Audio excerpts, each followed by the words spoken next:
Hi நண்பர்களே, எல்லாருக்கும் வணக்கம். கதைக்கு போறதுக்கு முன்னாடி சேனலை சப்ஸ்கிரைப் பண்ணிக்கோங்க தோழர்களே. இந்த கதை எனக்கும் என் கனவு கண்ணி 43 வயசு நமிதா ஆண்டிக்கும் நடந்த சம்பவம். பேரை கேட்கும்போதே செம்ம கிக்கா இருக்க ஃப்ரெண்ட்ஸ். சரி, வாங்க கதைக்கு போகலாம். என் பேரு தினேஷ். வயசு 23. நல்ல உடல்வாக கொண்டவன். எந்த பொண்ணா இருந்தாலும் என்னை பார்க்கும் போதே ஆசை வரும். ஆனா அந்த விஷயத்துல எனக்கு ஒரு விசித்திரமான ஆசை இருந்துச்சு.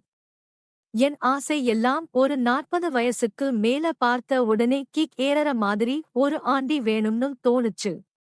கோயம்புத்தூர்ல தனியார் கம்பெனில வேலை பார்க்கறேன். கம்பெனிக்கு பக்கத்திலேயே ஒரு ரூம் எடுத்து தங்கி வந்தேன். டெய்லி ஜாக்கிங் போறது வழக்கம். ஒரு நாள் அப்படி ஜாக்கிங் போகும்போது எதிர் வீட்டுல ஒரு ஆண்டி வாசல்ல கோலம் போட்டுட்டு இருந்தா. அவள பார்த்த அந்த செகண்ட் என் உடம்பு ஃபுல்லா கரண்ட் அடிச்ச மாதிரி ஒரு ஃபீல்.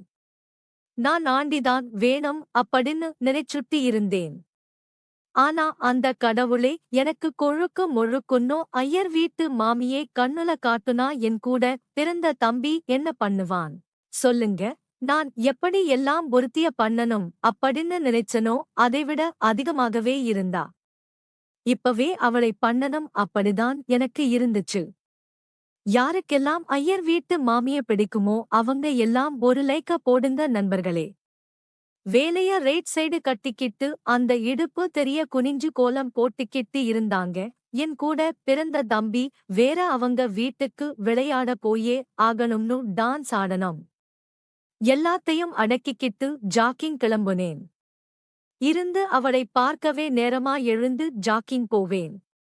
அப்படி டெய்லி போறத பார்த்த மாமி கொஞ்சம் கொஞ்சமா என்கிட்ட பேச ஆரம்பிச்சாங்க. அவங்க ஆத்தக்காரு கவர்மெண்ட் ஜாப்ல இருக்காரு போல. ஒரு பையன்தான், அவனும் ஹாஸ்டல்ல படிச்சுக்கிட்டு இருக்கான்.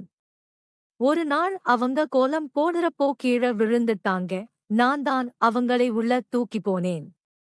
முதல் டைம் அவளை தொட்டு தூக்கும் போதே எனக்கு நரம்பு எல்லாம் இழுந்து நின்னுச்சு. அப்படியே நிக்க வச்சு பண்ணணும்னு தோணுச்சு. ஆனா அவங்க வழியில துடிச்சிட்டு இருந்தாங்க. மெதுவா அவளை சோபாவுல படுக்க வச்சேன். வீட்டிலையும் யாரும் இல்லை. நல்ல சான்ஸ் அப்படின்னு நினைச்சாலும் கொஞ்சம் பயமாதான் இருந்துச்சு. நான் கிளம்புறேன் ஆண்டின்னு சொன்னேன். அவங்க வழியிலும் என்ன பார்த்து முறைச்சாங்க. ஏன் ஆண்டி முறைக்கிறீங்க, என்ன ஆச்சுன்னு கேட்டதுக்கு என்ன பார்த்தா ஆண்டி மாதிரியே தெரியுதுன்னு கேட்டாங்க. சாரி நான் வேணா அக்கான்னு சொல்லட்டுமான்னு கேட்டேன். பேரை சொல்லி கூப்பிட சொன்னா. எனக்கு அந்த வார்த்தை சந்தோஷப்படுத்தியது. அடுத்த நொடி பேர் சொல்லி கூப்பிடாம சரிடின்னு சொல்லிட்டேன். அவளுக்கு கொஞ்சம் ஷாக் தான். பட் எனக்கு அப்புறம்தான் தெரிஞ்சது அவ நிஜமாவே கீழே விழல. என்ன அவ வீட்டுக்கு வர வைக்கத்தான் அப்படி நடிச்சான்னு புரிஞ்சது. நான் முன்னாடியே சொன்ன மாதிரி எனக்கு நல்லா உடல்வாகு. அதுல மாமியும் மயங்கிட்டா போல. எனக்கு வேலை ஒரு பக்கம் சுலபமானது. நான் மனசுக்குள்ளேயே சிரிச்சுக்கிட்டே அவளை ரசிச்சுக்கிட்டே இருந்தேன். அவ அப்படியே ஒன்னும் தெரியாதவ மாதிரி வலியில நடிச்சா. காலுக்கு மருந்து போட்டு விட முடியுமான்னு கேட்டா. இததானே நான் எதிர்பார்த்துட்டு இருந்தேன்னு சொல்லி கால மருந்து போட ஆரம்பிச்சேன். அவ காலு ஃபுல்லா பிரவுன் கலர்ல முடி பார்க்கவே செம்ம திக்கா இருந்துச்சு. நான் பார்த்துக்கிட்டே இருந்தேன். மாமி சடனா என்னடா பண்றேன்னு கேட்டா. இல்ல சும்மாதான் பார்த்தேன்னு சொன்னேன். ஓ, அப்ப காசு கொடுத்தா நல்லா பாப்பியான்னு கேட்டா. எனக்கு தூக்கி வாரி போட்டுருச்சு. நீ காட்டனா நான் நல்லா பாப்பேன்னு கண்ண அடிச்சிட்டேன். அவ ஒரு மாதிரி சிரிச்சா. பார்க்கவே அவ்வளோ அழகு. அவ ரொம்ப தேங்க்ஸ் வந்ததுக்கு அப்படின்னு சொன்னா. நான் அவள ஒரு மாதிரி பார்த்துக்கிட்டே சொன்னேன். நீங்க எதுக்கு எப்ப கூப்பிட்டாலும் நான் உடனே வருவேன்னு சொன்னேன். என்னன்னு திரும்ப கேட்டா ஒன்னும் இல்லைன்னு சமாளிச்சிட்டேன். இப்ப உன் மொபைல் நம்பர் குடுட்டா எதுனா கால் பண்றேன்னு சொன்னா. நானும் கொடுத்துட்டு வந்துட்டேன். அவ மிஸ்டுக்கல் கொடுத்தா. நானும் நம்பரை சேவ் பண்ணிக்கிட்டேன். அதன் பிறகு அவள டெய்லியும் பார்க்கணும். பக்கத்திலேயே இருக்கணும் போல இருந்துச்சு. அவள பண்ண இன்னைக்கு சான்ஸ் கிடைக்குமா நாளைக்கு சான்ஸ் கிடைக்குமான்னு அடிக்கடி அவ வீட்டுக்கு போக ஆரம்பிச்சேன். அவளும் நல்லா பேசுவா. அவ எப்பவுமே ஒருவித ஈர்ப்பான புன்னகையுடன் பேசுவா. ஒரு நாள் அவ புருஷன் எப்பவும் போல வேலை விஷயமா வெளியூர் போயிட்டாரு. அவ மட்டும் நைட் ஒரு கடைக்கு போயிட்டு வரும்போது அவ ஸ்கூட்டி பிரேக் டவுன் ஆகி நின்னுடுச்சு. மழை வேற பயங்கரமா பெய்யுது.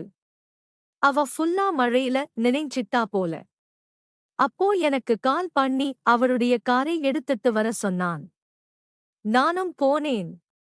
போய் அவள பார்த்த உடனே முடிவு பண்ணிட்டேன். இன்னைக்கு கண்டிப்பா இவள பண்ணணும் அப்படின்னு. அவ மலையில நினைஞ்சு போய் அவ அழகு இன்னும் என்ன சூடேற்றுச்சு. பச்சை கண்ணை எடுக்காம அவளை பார்த்துக்கிட்டே இருந்தேன். அவ போலாமான்னு கேட்டா. சரி வான்னு சொல்லி கூட்டிட்டு வந்தேன். வரும்போது பாதையில ஒரு ஹோட்டல்ல காரை நிப்பாட்டிட்டு குளிருது டீ குடிக்கலாமான்னு கேட்டேன். அவளும் சரின்னு சொன்னான். ஆனா அவளுக்கே தெரியாம அங்கேயே ஒரு ரூம போட்டுட்டேன். ஆர்டர் பண்ண டீ வந்துச்சு. டீ எடுக்கற சாக்குல அவ கைய தொட்டேன். அவ கண்டுக்கவே இல்ல. டீய வேணும்னே என் மேல கொட்டிக்கிட்டேன். அவ பதறி போய் தொடைச்சு விட்டா. நான் உடனே மேல ரூம் இருக்கு. நான் போயிட்டு ஃப்ரெஷ் ஆக்கிட்டு வரேன்னு சொன்னேன். அவளும் வரேன்னு வந்தா. நானும் இதை தாண்டி செல்ல குட்டி நினைச்சேன்னு சொல்லி அவள ரூமுக்கு கூட்டிட்டு போனேன். உள்ள போய் கதவை தாளிட்டேன். கொஞ்ச நேரம் கூட வீணாக்காம அவள கட்டி இழுத்து முத்தம் கொடுத்தேன். நீ எனக்கு முழுசா வேணும்னு சொன்னேன்.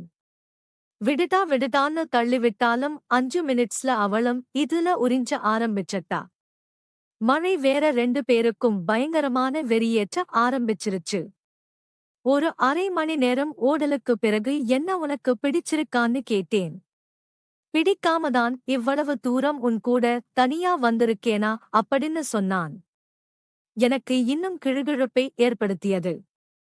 ஆமா என் மேல எப்ப இருந்து உனக்கு ஆசைன்னு கேட்டதுக்கு உன்னை பார்த்த முதல் டைமே எனக்கு புடிச்சு போச்சுடா. ஆனா நீ என்னை பாக்குறியே தவிர எதுவும் பண்ண மாட்டுற அதான் அன்னைக்கு கீழ விழுந்த மாதிரி நடிச்சேன் அப்படின்னு சொன்னான். எனக்கு அது அப்பவே தெரிய முடி. அன்னைக்கே உன்ன பண்ணி இருப்பேன். நான் உன் புருஷன் அதுக்குள்ள வந்துட்டான். அன்னைக்கு நீ தப்பிச்சிட்ட. ஆனா இன்னைக்கு உன்னை விட மாட்டேன்னு சொல்லி அவ இதழ தடவின. நான் இப்படி ஒருத்திய தாண்டி இவ்வளவு நாளா பண்ணணும்னு நினைச்சுட்டு இருந்தேன் அப்படின்னு சொன்னேன். அவ கண்ணங்கள் சிவந்தன. மலையின் குளிர்ச்சி எங்களை இன்னும் இணைத்தது. ஒரு அரை மணி நேரம் ஓடலுக்கு பிறகு உன்ன முழுசா எனக்குள்ள கரைக்கணும் பாடின்னு இழுக்க அவளோ இங்க வேணாம். நாளைக்கு வீட்டுக்கு வா அப்படின்னு சொன்னோம். நானும் அடுத்த நாள் அவள் வீட்டுக்கு போனேன். அவ எல்லாத்தையும் செம்மையா ரெடியாகி இருந்தா. பார்த்ததும் ஓடிப்போய் அணைத்து கொண்டே இதழை உறிஞ்சி கொண்டா. என்னையும் ஊர் முன்னால் அசிங்கப்படுத்தினார். அவமானம் தாங்க முடியாமல் என் சொந்த ஊருக்கே வந்துட்டேன். என் தவறையும் உணர்ந்துட்டேன். இந்த மாதிரி ஸ்டோரி கேட்க பிடிக்கும் அப்படின்னா நம்ம சேனலை சப்ஸ்கிரைப் பண்ணிக்கோங்க ஃப்ரெண்ட்ஸ். நன்றி.